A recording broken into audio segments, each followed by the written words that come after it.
오늘 말씀은 갈라디아서 4장 15절 말씀입니다. 너희의 복이 지금 어디 있느냐? 내가 너희에게 증언하노니 너희가 할 수만 있더라면 너희의 눈이라도 빼어 나에게 주었으리라. 이 말씀을 너희의 복이 지금 어디 있느냐? 이 제목으로 함께 은혜를 나누도록 하겠습니다. 여러분, 이 말씀이 너희의 복이 지금 어디 있냐? 이 말씀이 칭찬하는 말일까요? 아니면은 꾸지람하는 말일까요? 갈라디아서는 사도 바울이 갈라디아 교인들한테 보내는 서신서입니다. 이 갈라디아서는 자유의 대헌장. 갈라디아서를 읽어보시면 자유라는 단어가 상당히 많이 나옵니다. 그 자유의 대헌장 또는 작은 로마서라고 할 정도로 복음과 율법에 대한 그런 교리 서신서이기도 합니다. 지역적으로 갈라디아는 지금 터키의 그 중부지방에 있습니다. 터키의 중부지방에 있는데, 그 갈라디아는 기원전 189년에 로마 제국의 속국이었다가 기원전 25년에 로마 영으로 포함이 된 그런 지역이기도 합니다. 갈라디아서 1장 2절에 보시면은 갈라디아의 여러 교회들이라는 언급이 있습니다. 그래서 이 갈라디아서는 갈라디아에 있는 교회 한 군데다 보내는 게 아니고 갈라디아에 있는 여러 교회들한테 보내는 것입니다. 사도 바울이 1차 선교, 1차 전도 여행을 할 때 갈라디아에 있으면서 여러 교회를 개척을 했죠. 그래서 고생하면서 그곳에 있는 갈라디아 있는 교인들한테 복음을 제대로 믿고 받아들이게 했던 것입니다. 말씀 3장 26절에 보시면은 너희가 다 믿음으로 말미암아 그리스도 예수 안에서 하나님의 아들이 되었으니라고 얘기하고 있습니다. 그럼 그 전에는 갈라디아 교인들이 어땠을까요? 그 앞에 2장 3절에 보면은 믿음이 오기 전에 우리는 율법 아래에 매인 바 되고 계시될 믿음의 때까지 갇혔느니라 라는 기절이 있습니다. 이는 이전에는 그 갈라디아 교인들이 율법의 종으로 살았지만 지금은 믿음의 종으로 그런 바뀌었다는 의미가 되겠습니다. 사도 바울은 말하기를 율법은 예수님이 오시기 전까지는 유효했는데 예수님이 오심과 함께 그 율법은 폐기되는 것이라고 했습니다. 사도 바울은 율법은 행위를 말하는 것으로 우리를 그리스도께 인도하는 그러한 초등교사에 불과하다고 갈라디아서 2장 4절에서 얘기를 하고 있죠. 그러면서 예전에는 우리가 이 세상에 초등학문 아래에 있어서 종노릇 하였지만 지금은 그렇지 않다는 얘기죠. 갈라디아 교인들이 사도 바울의 복음 전파로 믿음의 종이 되었던 것입니다. 율법의 종에서 믿음의 종으로 바뀐 것이죠. 근데 그러한 갈라디아 교인들이 다시 그 옛날로 돌아가고 있는 상황이 된 것입니다. 사도 바울이 그런 얘기를 들었죠. 4장 8절에서 9절 말씀입니다. 그러나 너희가 그때에는 하나님을 알지 못하여 본질상 하나님이 아닌 자들에게 종노릇 했더니 이제는 너희가 하나님을 알 뿐 아니라 더욱이 하나님이 아신 바 되었거늘 어찌하여 다시 약하고 천박한 초등학문으로 돌아가서 다시 그들에게 종노릇 하려 하느냐라고 말씀하십니다. 갈라디아서 1장 처음에 1장 6절에서도 그리스도의 은혜로 너희를 부르신 일은 이같이 속히 떠나 다른 복음을 따르는 것을 내가 이상히 여기노라 라는 기절이 있습니다. 사도 바울과 함께 있을 동안에는 갈라디아 교인들이 하나님의 자녀로 믿음의 종이 되었는데 바울이 갈라디아 교회를 떠나가지고 다른 데 가서 선교 사역을 할 때에 그들이 거짓 형제들에 의해서 그들이 이간하는 것에 의해서 하나님을 알지 못하고 천박한 초등학문인 율법의 종으로 다시 바뀐 게 되겠습니다. 이에 사도 바울한테 묻는 겁니다.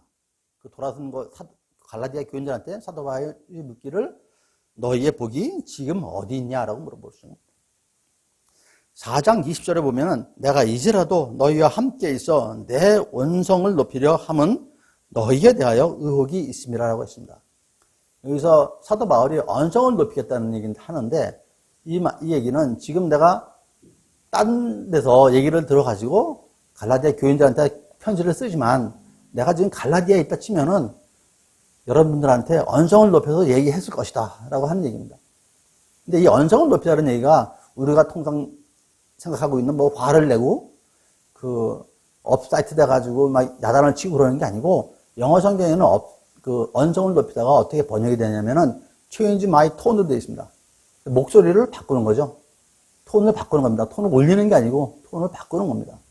여러분들 자녀를 양육할 때 자녀들 뭐 좀 야단칠 일이 타이를 일이 생길 거 아닙니까? 그럼 언성을 높이는 게 아니고 데려다 놓고 조곤조곤 얘기하지 않습니까? 정색을 하면서 그런 의미로 받아들이면 됩니다. 언성을 높이는 게 화를 낸다는 의미가 아니다 라고 말씀을 드리고 싶고, 그 다음에 너희의 복이 지금 어디 있냐, 오늘 제목이죠. 영어 성경에는 What has happened to all your joy로 되어 있습니다. 너의 즐거웠던 것에 무슨 일이 있었느냐, 그리고 What then was the blessing you enjoyed, 너의 즐거운 그런 복이 지금 어떻게 된 것이냐라고 물어보는 것입니다. 즉 사도 바울은 갈라디아 교인들에게 하나님과의 그 처음 사랑, 함께 누렸던 그 축복이 지금 어디에 있냐, 어떻게 됐느냐, 무슨 일이 있냐라고 물어보는 것입니다. 그 처음 믿음의 축복을 지금도 누리고 있냐라고 물어보고 있는 거죠. 전에 그들이 가졌던 참된 그 신앙이 지금 어떻게 됐느냐라고 물어보는 것입니다. 마찬가지로 지금 주님께서 저와 여러분들한테 물어보십니다. 너희의 그 처음 사랑이 지금 어디 있냐라고. 갈라디아 교인들은 복음에 대해서 어느 정도 그 처음 사랑이 있었을까요? 갈라디아서에 나와 있는데요. 4장 13절하고 14절에 나와 있습니다. 내가 처음에 육체의 약함으로 말미암아 너희에게 복음을 전한 것을 너희가 아는 바라. 너희를 시험하는 것이 내 육체에 있으되 이것을 너희가 업신여기지도 아니하며 버리지도 아니하고 오직 나를 하나님의 천사와 같이 또는 그리스도 예수와 같이 영접하였도다라고 기록하고 있습니다. 여러분들 잘 아시다시피 그 사도 바울은 그 육체의 가시가 있었죠. 그 육체의 가시가 대부분 간질로 알고 있고 또 안질이라고 얘기하는 학자도 있습니다. 그 당시에 간질 환자 같으면은 그 부정하고 악하고 더럽고 이런 걸로 인식이 됐습니다. 그래서 그 간질 환자들 같으면은 사람들이 상대를 안 했습니다. 멀리 도망갔죠. 상대 안 하려고. 그런 사도 바울을 갈라디아 교인들이 어떻게 되었냐? 이 구절에 나와 있죠. 업신여기지도 않고 버리지도 않았을 뿐만 아니라 하나님의 천사 그리고 예수님과 같이 대우해줬다고 얘기를 하고 있습니다. 갈라디아 교인들이 사도 바울을 얼마나 간질일 정도, 간질을 앓고 있는 사람한테 얼마나 사랑을 베풀었는지 우리가 알 수 있는 기준입니다. 더 나아가서 오늘 본문의 그 후미 부분에 너희가 할 수만 있었더라면 눈이라도 빼어 나에게 주었으리라 하는 거죠. 갈라디아 교인들이 사도 바울을 그만큼 사랑해서 교인들이 자기네들 눈을 빼서 사도 바울한테 줄 수도 있는 그런 정도로 사랑을 했다는 거죠. 이 기절 때문에 아마 안질 얘기가 나오는 것 같습니다. 그렇게 열정적인 믿음, 바울에 대한 사랑과 신뢰를 가졌던 갈라디아 교인들이 지금은 하나님을 알기 전의 모습으로 돌아가는 것입니다. 바울의 복음을 듣기 전의 모습으로 지금 돌아가고 있는 것이죠. 하나님과의 사랑을 저버리고 있는 그러한 상황이 된 것입니다. 거짓 형제들이 이간한 것 때문에 교인들이 처음 사랑을 잃어가고 있는 것입니다. 이러한 처음 사랑을 잃은 자들한테 주님께서 하시는 말씀 있죠. 요한계시록 2장 4절에서 5절에 나와 있는데요. 그러나 너를 책망할 것이 있나니 너의 처음 사랑을 버렸느니라. 그러므로 어디서 떨어졌는지를 생각하고 회개하여 처음 행위를 가지라. 만일 그리하지 아니하고 회개하지 아니하면 내가 네게 가서 내 촛대를 그 자리에서 옮기리라고 했습니다. 이건 에베소 교인들한테 하시는 말씀입니다. 그리고 또 지금 저와 여러분들한테 하는 말씀일 것입니다. 여러분, 우리들은 하나님에 대한 처음 사랑을 그대로 지금도 가득하고 있는 거죠. 아니, 더욱 열심으로 그 사랑을 키워놨는지요? 아니면 갈라디아 교인처럼 그 처음 사랑이 식고 잊혀져 가고 있지는 않은지요? 여러분, 주님께서 지금 저와 여러분한테 묻고 계시는 것입니다. 두 번째로 주님께서 너희들의 처음 믿음은 지금 어디 있냐라고 물어보십니다. 사도 바울은 갈라디아 교회 교인들이 거짓 형제들로 인해서 복음에 속히 떠나 율법주의에 빠진 것에 대해서 매우 안타까워하고 있습니다. 처음 바울이 그곳을 복음을 전했을 때는 그들이 복음으로 구원받은 은총에 대해서 기뻐하고 감사하고 감격했죠. 그만큼 사랑을 베풀 정도로. 그래서 갈라디아 교인들이 하나님을 알게 되고 하나님이 그들을 아신다고 했습니다. 4장 9절 말씀에 있죠. 이제는 너희가 하나님을 알 뿐 아니라 더욱이 하나님이 아신 바 되었거늘. 이 정도로 하나님께서 믿음을 갖고 있었던 거죠. 그런데 바울이 다른 지역 가서 선교를 하는 동안에 다른 지역에서 하는 동안에 전에는 그렇게 기쁨과 감사와 감격이 넘쳐 사랑이 넘쳤던 그 교회가 지금은 율법에 매여가지고 인색함과 비난과 지적과 아픔과 분열이 가득한 교회로 바뀌는 것입니다. 그러니까 바울이 안타까워하는 것이죠. 그 이유는 그들 심령에 있었던 예수 그리스도에 대한 믿음이 온데간데 없이 사라져버리게 된 것입니다. 대신 거짓 형제들이 전해준 율법주의를 가지고 서로를 판단하고 정죄하고 자기 의에 빠져 있었던 것이죠. 갈라디아 교인들이 믿음을 좀먹는 그런 거짓 유혹을 뿌리치지 못하고 버리지 못했던 것입니다. 여러분, 사람이 예수님 안에 있을 때는 다 은혜로 판단을 합니다. 그런데 예수님 밖에 있으면 인간적인 잣대로 판단을 하게 되죠. 이에 바울이 한 얘기가 있습니다. 사도 갈라디아서 5장 6절 말씀인데요. 그리스도 예수 안에서는 사랑으로서 역사하는 믿음뿐이라고 했습니다. 믿음을 지킨 칭찬의 말씀도 있습니다. 요한계시록 2장 13절에 버가모 교인들한테 한 얘기입니다.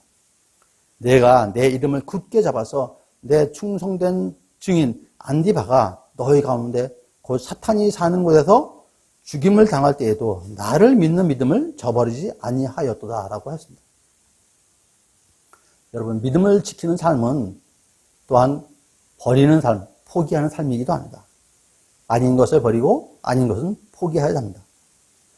여러분도 아시다시피 다니엘이 포로 생활을 할 때에 그 포로한테 나중에 자기네들 나라에서 좀 큰 일을 시키려고 왕의 음식과 왕의 포도주를 먹게 했죠. 근데 다니엘은 믿음을 지키기 위해서 그 왕의 포도주와 왕의 음식을 모두 다 버리고 포기했습니다. 아브라함은 또 어떻습니까? 아브라함은 하나님께서 너의 고향과 집과 친척을 떠나서 내가 지시한 땅으로 가라 그랬죠. 그 말씀, 그 믿음 가지고 아브라함은 과감히 포기하고 떠났습니다. 더욱이 약속으로 주신 외아들 이삭도 포기하라 그랬죠. 믿음으로 아브라함은 포기를 했죠. 여러분, 우리들이 혼자 싱글일 때에는 그래도 믿음 가지고 나머지 다른 것들은 좀 버리기가 좀 수월했습니다. 그런데 직장이 자리도 잡히고 직장에서 안정되고 지위도 있고 결혼해서 시집장가 가고 자녀도 생기고 생활의 터전이 이렇게 안정되어 있으면은 우리는 가정을 지키고 자녀를 지키기 위해서 헌신을 다합니다. 그럴 때일수록 나의 믿음이 지금 어떤지 들여다봐야 합니다. 세상적으로 지켜야 할 것이 갈수록 많아지는데 나의 믿음은 지금 어디에 있는지요? 우리가 잊지 말아야 할 것은 세상의 삶 속에서 세상적으로 지켜야 할 것이 많을수록 더욱더 지켜야 할 것은 오직 믿음뿐입니다. 이 자리에 계신 우리 선교사역을 하시는 목사님과 선교사님들이 모두 이러한 믿음을 가지신 분들이 아닌가라고 생각을 합니다. 여러분, 우리는 처음 믿음을 잃어버리고 있지는 않는지요? 주님의 십자가 복음에 대한 믿음, 복음을 전하는 주의 종에 대한 믿음, 복된 믿음의 자리가 제일 우선인 것을 잊지 말아야 할 것입니다. 마지막으로 주님께서 물으시기를 너희의 처음 열심이 지금 어디에 있냐라고 물어보십니다. 인류에 닥친 우리 코로나 팬데믹이 2년이 지나가지고 이제 3년째 접어들었습니다. 이제는 마스크가 일상이 되고 다른 거는 잊어먹어도 되는데 마스크는 꼭 챙겨가 나가야 되죠. 사회적 거리두기도 당연한 것으로 되어 있습니다. 어디 식당이나 어디 들어가면은 스마트폰 꺼내가지고 QR코드 찍는 거 이제 당연한 걸로 되어 있습니다. 지인들과의 모임은 물론 명절 때 친척 다 같이 모이지도 못하는 상황이 있는 거죠. 그런데 이러한 모든 것에 이제 우리는 너무나도 익숙해져 있습니다. 그뿐만 아니라 예배, 뭐 다락방 모임, 순모임, 성경 공부 이런 것들이 대부분 다 비대면으로 해서 이루어지고 있고 그 비대면으로 드리는 것에 대해서 익숙해지고 있는 상황입니다. 잠언에 있는 말씀인데요. 1장 32절에 어리석은 자의 퇴보는 자기를 죽이며 미련한 자의 안일은 자기를 멸망시키거니와 라는 말씀이 있습니다. 우리는 익숙한 걸 좋아하죠. 익숙해지면 쉽게 하고 빠르게 하고 또 잘 할 수가 있죠. 하지만 그 익숙함은 우리한테 긴장을 덜하게 하고 주의력을 떨어뜨리고 안일하게 하는 그러한 것도 있습니다. 익숙함은 양면의 칼날과도 같습니다. 이런 말이 있습니다. 익숙함에 속아 소중함을 잃지 말라라는 말이 있습니다. 편안함, 익숙함은 참 좋은 것입니다. 하지만 익숙함은 항상 우리한테 속삭입니다. 그냥 편하게 가자고. 그러나 그 좋은 익숙함 때문에 오히려 소중함을 잃어버리기 쉬운 것이 문제가 되는 것이죠. 익숙함이라는 늪에 빠져서 소중한 것을 잃어버리고 있지는 않는지 항상 주의를 살펴보아야 할 것입니다. 그러기 위해서 어제, 그제 생각했던 그대로 자신과 상황을 들여다보면 안 될 것입니다. 같은 시각, 같은 관점에서 같은 것을 보면 그 답은, 그 결론은 같을 것입니다. 항상 새로운 관점에서, 새로운 시각에서 새롭게 보는 습관을 좀 길러야 되지 않을까라고 생각을 합니다. 익숙함으로 소중한 열정을 잃으면 안 될 것입니다. 익숙함으로 소중한 열심을 또한 잃어버려서는 안 될 것입니다. 하지만 더욱 조심해야 될 것은 좋은 일에 열심을 내야 됩니다. 4장 17절 말씀에 그들이 너희에게 대하여 열심을 내는 것은 좋은 뜻이 아니요 오직 너희를 이간시켜 너희로 그들에게 대하여 열심을 내게 하려 함이라. 여기서 그들은 거짓 형제들이죠. 거짓 형제들도 이간시키기 위해서 열심을 한 거죠. 사도 바울만 열심히 한 게 아니고. 거짓 형제들이 갈라디아 교인들을 사도 바울과 이간시켜서 율법의 종으로 다시 끌어들이려고 하는 거죠. 영혼이 없는 열심, 목적을 잃은 열심이 될 것입니다. 사도 바울은 어느 정도로 열심히 했느냐? 18절에 나와 있는데요. 좋은 일에 대하여 열심으로 사모함을 받으면 내가 너희를 대할 때뿐만 아니라 언제든지 좋으니라 라고 하십니다. 그러면서 그 다음 절에서 그리스도의 갈라디아 교인들이 그리스도의 형상으로 이를 때까지 다시 열심을 하겠다고 합니다. 갈라디아 교인들이 다시 자기한테 돌아와서 그리스도의 형상을 이룰 때까지 열심히 하겠다고 합니다. 더욱이 빗대어서 해산하는 수고를 마다하지 않겠다고 합니다. 해산하는 수고, 여성분들은 잘 아시겠죠? 그 얼마나 고통스럽고 얼마나 수고를 하십니까? 물론 쉽게 출산하신 분도 계시지만 그 고통과 고난의 수고의 순간을 생각하면 다시는 출산하고 싶지 않은 마음도 드셨을 것입니다. 하지만 새 생명이 태어나고 그 새 생명이 자라는 걸 보면서 그 모든 수고와 고통은 눅눅이 다 녹고 어떻게 되죠? 출생의 창조의 새로운 여정을 또 걷는 거죠. 그것이 사도 바울이 지금 그 얘기를 하고 있는 것이죠. 해산하는 수고를 다시 나는 마다하지 않을 것이다. 그래서 여러분들이 그리스도의 형상이 될 때까지 나는 열심히 여러분들한테 복음을 전할 것이다 라는 얘기를 지금 하고 있는 것입니다. 로마서 12장 11절 13절 말씀입니다. 부지런하여 게으르지 말고 열심을 품고 주를 섬기라.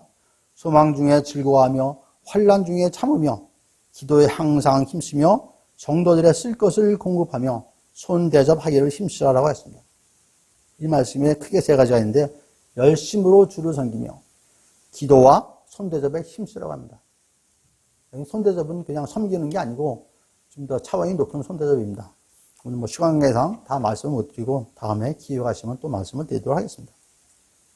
우리가 매주 드리는 이런 예배 생활, 또 매일 드리는 새벽 기도, 또 섬김, 이러한 것에 익숙해져서 혹시 그 안에 있는 소중한 무엇을 잃어버리고 있지는 않는지요.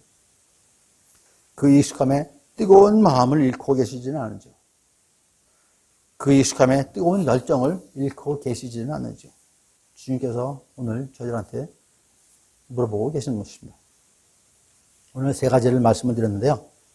여러분, 마구 눈물을 흘리며 주님을 찾던 그 처음 사랑, 주님을 여러분들의 마음속 깊이 모셨던 그 처음 믿음, 기쁨에 넘쳐 마음속 깊은 곳에서 나오는 순수한 열심으로 예배하고 찬양하고 기도하던 그 시절, 처음에 주님께서 여러분께 주신 그 축복이 지금도 저와 여러분들 가슴 속에 뜨겁게 남아있는지 저와 여러분들한테 지금 묻고 계십니다.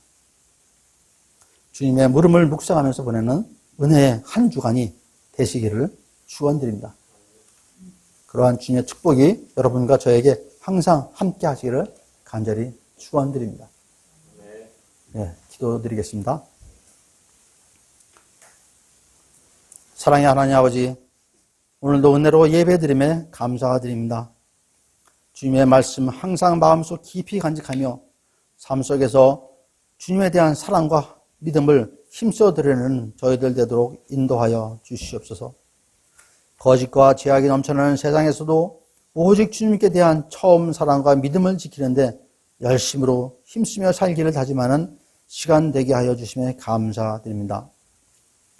세상적으로 지켜야 할 것이 많지만 더욱 힘써 주님의 믿음과 사랑을 지키는 저희들 되게 하여 주시옵소서. 오랫동안 지속되고 있는 코로나 팬데믹이 하루속히 종식되어 모두 함께 모여 한 마음 한 뜻으로 마음껏 찬양하고 경배하며 이웃과도 사랑을 나눌 수 있는 은혜 베풀어 주시옵소서. 가정을 지켜주시고 어떠한 병마에도 틈타지 않게 저희들 건강을 눈동자처럼 지켜주시옵소서.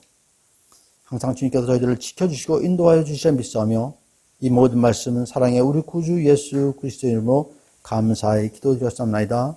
아멘.